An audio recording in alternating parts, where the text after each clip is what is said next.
જમ્મુ કાશ્મીર વિધાનસભાની ચૂંટણીમાં હાલના જે વલણો છે તેમાં ઇન્ડિયા ગઠબંધન 49 બેઠક પર આગળ છે, એટલે કે કોંગ્રેસ અને નેશનલ કોન્ફરન્સ ગઠબંધન આગળ છે.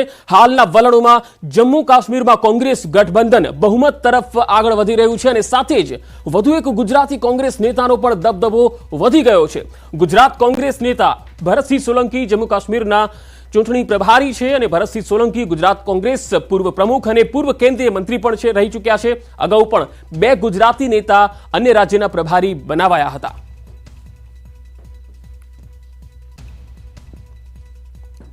તો કોંગ્રેસ અને નેશનલ કોન્ફરન્સ ગઠબંધન અત્યારે આગળ દેખાઈ રહ્યું છે જમ્મુ કાશ્મીરમાં, અને જે બહુમતીનો આંકડો છે, કારણ કે કુલ 90 સીટો છે અને 46 સીટો કોઈ પણ પાર્ટીએ સરકાર બનાવવા માટે જરૂરી છે. એમાં કોંગ્રેસ એનસીના ગઠબંધનને 48 સીટો પર અત્યારે આગળ દેખાઈ રહ્યા છે તેના ઉમેદવારો. એનો મતલબ એ છે કે અહીંયા બહુમતી તરફ જે ઇન્ડિયા ગઠબંધન છે તે જમ્મુ કાશ્મીરમાં આગળ દેખાઈ રહ્યું છે, તો બીજી તરફ બીજેપી પાછળ દેખાઈ રહ્યું છે. અને ખાસ જમ્મુ કાશ્મીરમાં જે ગુજરાતના કોંગ્રેસના નેતા છે ભરતસિંહ સોલંકી, તેમણે પ્રભારી બનાવવામાં આવ્યા હતા કોંગ્રેસ તરફથી, અને તેમણે જે ત્યાં કામ કર્યું છે, પાર્ટીના સંગઠન લેવલનું જે કામ કર્યું છે અને ચૂંટણીમાં તેમણે જે ગ્રાસરૂટ લેવલનું જે કામ કર્યું છે તેની પણ અહીંયા અસર દેખાઈ રહી છે. વધુ માહિતી સાથે સંવાદદાતા પ્રણવ પટેલ મારી સાથે જોડાયા છે. પ્રણવ, ભરતસિંહ સોલંકીનો દબદબો હવે આગામી દિવસોમાં પણ વધશે, કારણ કે જમ્મુ કાશ્મીર જેવી સ્ટેટની અંદર પ્રભારી તરીકે તેમણે જે કામ કર્યું છે તેનું રિઝલ્ટ, તેનું જે અસરકારક પરિણામ છે એ અત્યારે દેખાઈ રહ્યું છે રૂઝાનોમાં.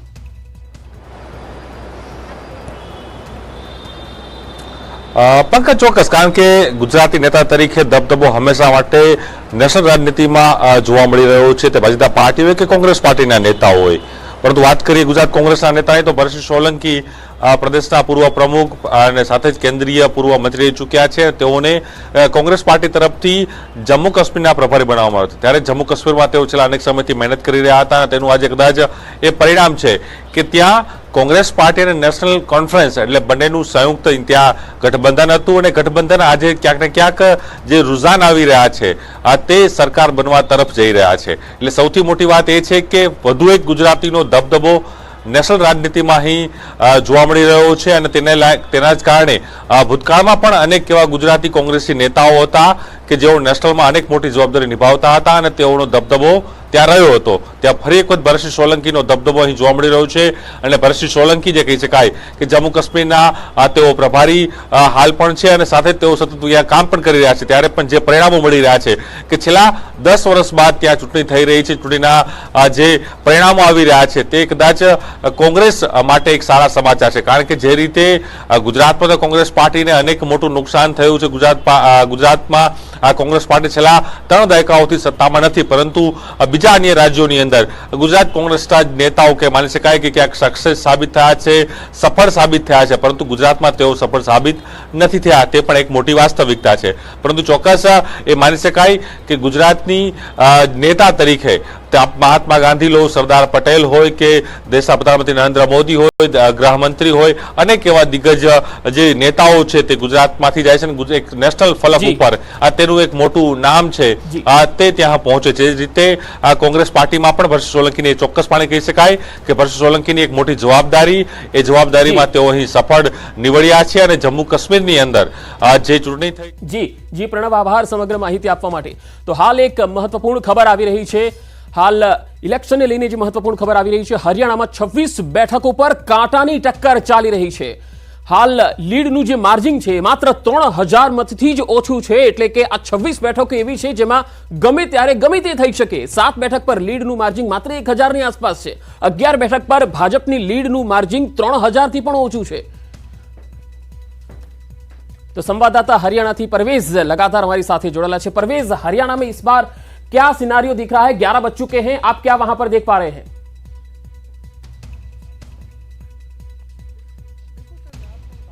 अभी तक जो है यमुनानगर जिले की 4 अलग अलग विधानसभाओं पर जो है कई राउंड जो है गिनती हो चुकी है. अगर बात की जाए यमुनानगर सीट की, तो 3 जो राउंड उसमें वोट काउंटिंग हो गई है, जिसमें कांग्रेस के रमन त्यागी आगे चल रहे हैं. जगाधरी से जो है 2 राउंड की काउंटिंग हो गई है, जिसमें कांग्रेस के अकरम खान आगे चल रहे हैं। वहीं अगर सढौरा विधानसभा की बात की जाए तो उसमें रेणु बाला कांग्रेस की आगे चल रही है।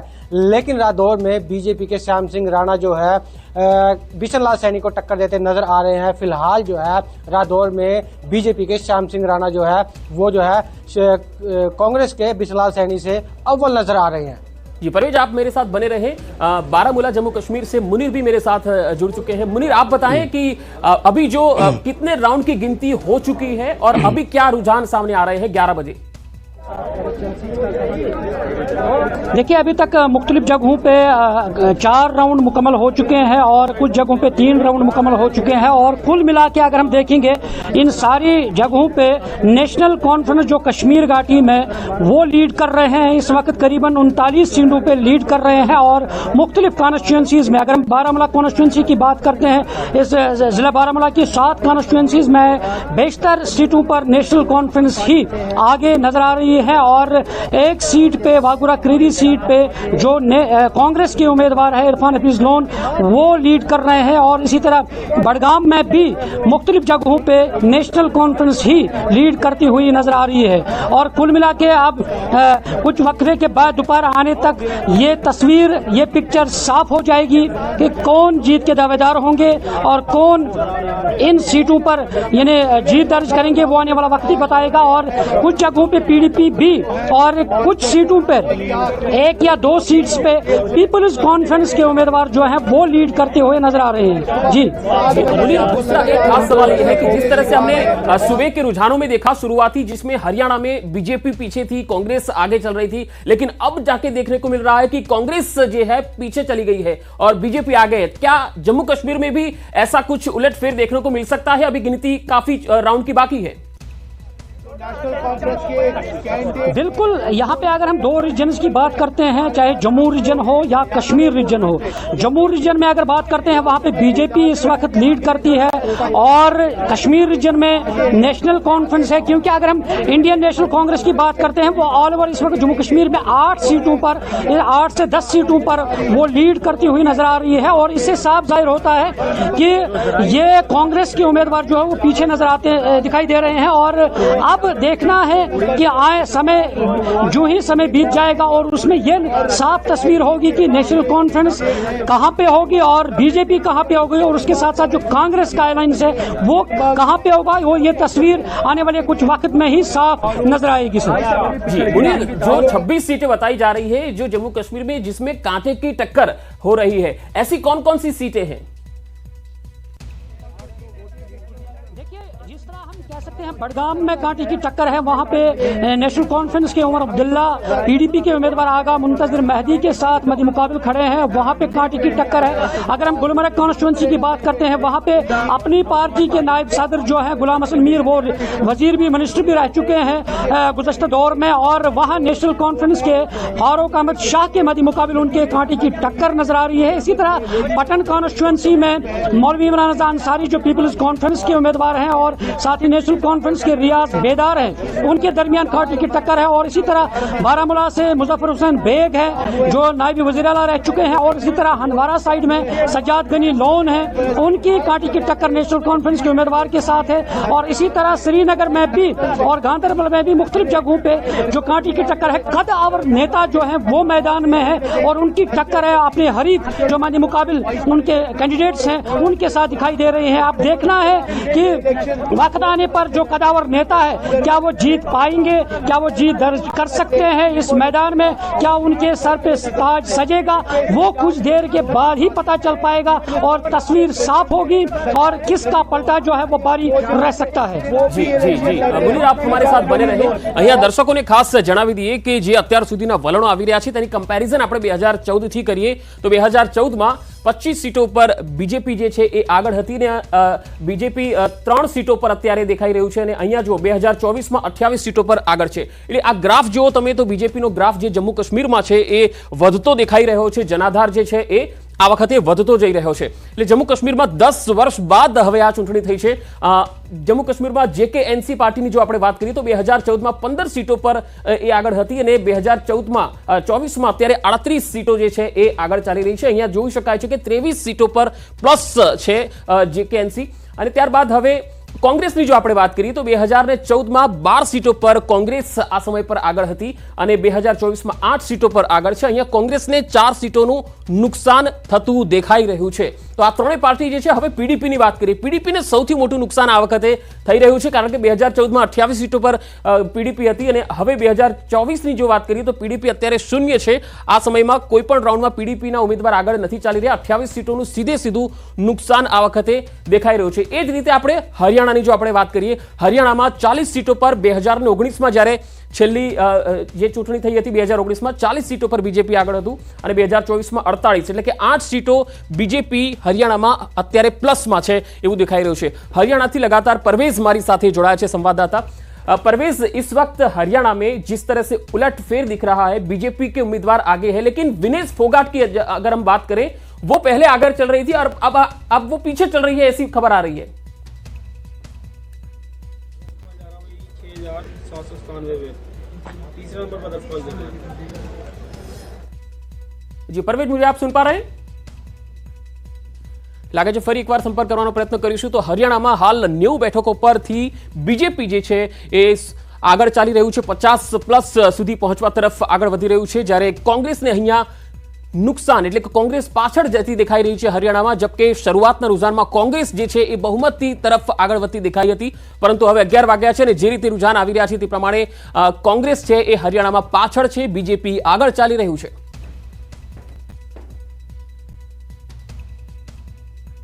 બંને રાજ્યોના પરિણામો અને ચૂંટણીના મતગણતરીના પડે પડના અપડેટ આપના સુધી પહોંચાડીશું. આપ જોડાયેલા રહેજો ન્યૂઝ 18 ગુજરાતી સાથે. હાલ રોકાઈએ છીએ એક બ્રેક માટે.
માતાજીની આરાધનાના પર્વ નવરાત્રિની રાજ્યભરમાં ધામધૂમથી ઉજવણી થઈ રહી છે, ત્યારે મહિલાઓની સુરક્ષા માટે રાજ્ય સરકાર સજ્જ બની છે. આદ્યશક્તિની આરાધનાના પર્વમાં મહિલા પોલીસની સી ટીમ સુરક્ષા માટે ખડે પગે છે. ગરબા ગ્રાઉન્ડમાં દીકરીઓ પર કોઈ આંચ ન આવે તે માટે ટ્રેડિશનલ લુકમાં મહિલા પોલીસની ચાંપતી નજર છે.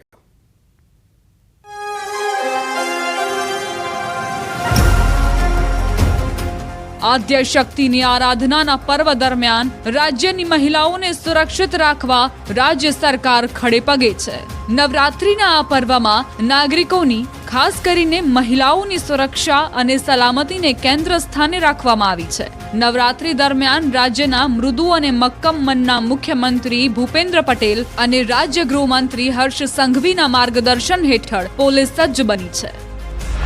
આદ્યશક્તિના આરાધનાના પર્વમાં શી ટીમની સુરક્ષા, ટ્રેડિશનલ લુકમાં મહિલા પોલીસની ચાંપતી નજર, ગરબામાં ત્રિસ્તરીય સુરક્ષા વ્યવસ્થા, ઘરથી લઈને ગ્રાઉન્ડ સુધી ગૃહ વિભાગની નજર. નવરાત્રી દરમિયાન દરેક મહિલાઓ અને દીકરીઓ સુરક્ષિત રીતે ભયમુક્ત વાતાવરણમાં ગરબા રમીને ઘરે પરત જઈ શકે તે માટે તમામ શહેર જિલ્લાઓમાં મળીને કુલ 737 શી ટીમ તૈનાત કરવામાં આવી છે.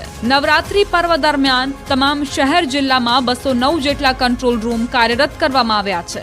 કંટ્રોલ રૂમમાંથી બારીકાઈથી સીસીટીવી કેમેરા દ્વારા મોનિટરિંગ કરવામાં આવી રહ્યું છે, જેનું ઉચ્ચ પોલીસ અધિકારી કક્ષાએ સતત સુપરવિઝન કરવામાં આવી રહ્યું છે. ગુજરાત પોલીસની આ વર્ષની નવરાત્રિનો ખાસ કરીને એક સ્લોગન છે કે ગરબા બી રમાય અને ગરિમા બી સચવાય. આ બધી જ વ્યવસ્થાઓ આપ સૌ માટે છે. આપ સૌ લોકો ગુજરાતમાં આપણી આસ્થાનો સૌથી મોટો તહેવાર એટલે કે નવરાત્રિ, આ નવરાત્રિની આપ સૌ લોકો સારી રીતે ઉજવણી કરી શકો તે માટે ગુજરાત પોલીસની મહિલા અધિકારીઓની સ્પેશિયલ જે સી ટીમ બનાવવામાં આવી છે, એવી 737 સી ટીમ દ્વારા અનેક અલગ અલગ વ્યવસ્થાઓ કરવામાં આવી છે. અમદાવાદમાં નવરાત્રી દરમિયાન ગરબા ગ્રાઉન્ડમાં 15,000 પોલીસ કર્મીઓ ખડે પગે છે. મહિલા પોલીસ દ્વારા પાર્ટી પ્લોટ પર ટ્રેડિશનલ ડ્રેસમાં લોકો વચ્ચે ગરબા રમી રહ્યા છે અને રોમિયોગીરી કરનાર પર વોચ રાખી રહ્યા છે. ક્લબ હાઉસ હોય કે કોઈ સોસાયટી ગરબા હોય કે પછી કોઈ પાર્ટી પ્લોટ હોય તો ત્યાં અમે જઈ અને કોઈ વિડીયો ઉતારતું હોય, કોઈની શું કહેવાય કે છેડતી કરતું હોય એવું લાગતું હોય તો એ લોકોને અમે પકડવાનું કામ કરીએ છીએ કે એના ઉપર વોચ રાખીએ છીએ અને જે લોકો અહીંયા ગરબા રમવા મહિલાઓ આવે છે એ સારી રીતે ગરબા રમી શકે એ માટે અમે પૂરો પ્રયાસ કરીએ છીએ. મહિલા ક્રાઇમ તરફથી એન્ટી રોમિયો સ્ક્વોડ બનાવેલા છે અને સાથે સાથે લોકલ પોલીસ સ્ટેશન તરફથી સી ટીમ પણ કાર્યરત છે અને મહિલાઓ એક સારા વાતાવરણમાં અને સલામત એટમોસ્ફિયરમાં નવરાત્રિનો ઉત્સવ મનાવે એ અમે એન્શ્યોર કરી રહ્યા છીએ. સુરત શહેરમાં પણ નવરાત્રીમાં મહિલાઓ અને યુવતીઓની છેડતી કે કોઈ અનિચ્છનીય બનાવ ન બને તે માટે સુરતમાં 37 શી ટીમ તૈનાત છે. દરેક સ્ત્રી અને દરેક વ્યક્તિ સુરક્ષિત રીતે નવરાત્રિનો તહેવાર ઉજવે અને આનંદ ઉલ્લાસમાં રહે તે માટે શી ટીમ સતત કાર્યરત રહેશે. મહિલાઓએ બીકમાં રહેવાની જરૂર નથી કે આપણે ગરબા રમશું, ક્યાં રમશું, કેવી રીતે રમશું, કારણ કે આપણા માટે, આપણી સુરક્ષા માટે હંમેશા શી ટીમ આજે પણ અમારા ઇવેન્ટમાં આપણા જ નોર્મલ ચણિયાચોળીના કપડામાં આવીને અમારી સાથે રમ્યા અને બહુ સરસ રીતે દેખરેખ કરી આપણા બધાની. સારી રીતે સુરક્ષા આપી છે કે આજે અમારા જેવા કેટલા લોકો અહીંયા ભીંજાઈને રમે છે તો પણ એટલા સુરક્ષિત ફીલ કરીએ છીએ અમે અને એમનો ખૂબ ખૂબ આભાર કે એમને અમારા માટે આટલો સારો વ્યવસ્થા કરી છે. સુરતમાં ગરબા ગ્રાઉન્ડમાં શી ટીમની હાજરીથી મહિલાઓ પણ ખુશ છે અને તેઓ બેફિકર થઈ ગરબા રમી રહી છે. નવરાત્રીના પર્વમાં રોમિયોગીરી ન થાય તેની ખાસ તકેદારી રાખવામાં આવી રહી છે. આજે અમે જે મહિલાઓ, દીકરીઓ મજા કરીએ છીએ એ ફક્ત એ લોકોના લીધે. એ લોકો ઘરવાર, બચ્ચાઓ, હસબન્ડ બધાને છોડીને, બધા તહેવારો છોડીને અમારી સુરક્ષા માટે ઊભા છે અને જરા કોઈ છેડતી થાય છે તો એ લોકોને ખબર પડે છે. અમે રમવામાં મશગુલ હોઈએ છીએ અને અમારી સુરક્ષા કરે છે. ગરબા ગ્રાઉન્ડમાં કવચરૂપી શી ટીમ તૈનાત રહેતા વડોદરા શહેરમાં પણ મહિલા ખેલૈયાઓ સુરક્ષિત હોવાનો અનુભવ કરે છે. નવરાત્રિમાં 9 દિવસ દરમિયાન આશરે 100 થી 125 જેટલી શી ટીમની મહિલા કર્મચારીઓ આ 9 દિવસમાં ફરજ બજાવનાર છે. અમારી સાથે ઘણી બધી છોકરીઓ છે જે દર વર્ષે અહીંયા ગરબા રમવા આવતી હોય છે અને આ વર્ષે સ્પેશિયલી શી ટીમ અમારી સાથે ડગલે ને પગલે અમારી જોડે જ ઊભી રહી છે અને એ એમના હોવાથી અમને એક મેન્ટલી એક શાંતિ છે કે અમને ક્યારેય કશું નહીં થાય, કારણ કે સી ટીમના હોવાથી અમને જરાય એવો ભય રહ્યો નથી અને અમે ખૂબ જ શાંતિથી અને નિરાશ થઈને ગરબા રમતા હોઈએ. નવરાત્રી દરમિયાન મહિલાઓ અને તેમના પરિજનો પણ શી ટીમની કામગીરી બિરદાવી રહ્યા છે. પોલીસની કામગીરીના લીધે ખેલૈયાઓ બિંદાસ રહી ગરબે રમી શકે છે. યુવાધન ગરબાનો આનંદ માણી શકે તે માટે પોલીસ દ્વારા સુરક્ષા પૂરી પાડવામાં આવે છે.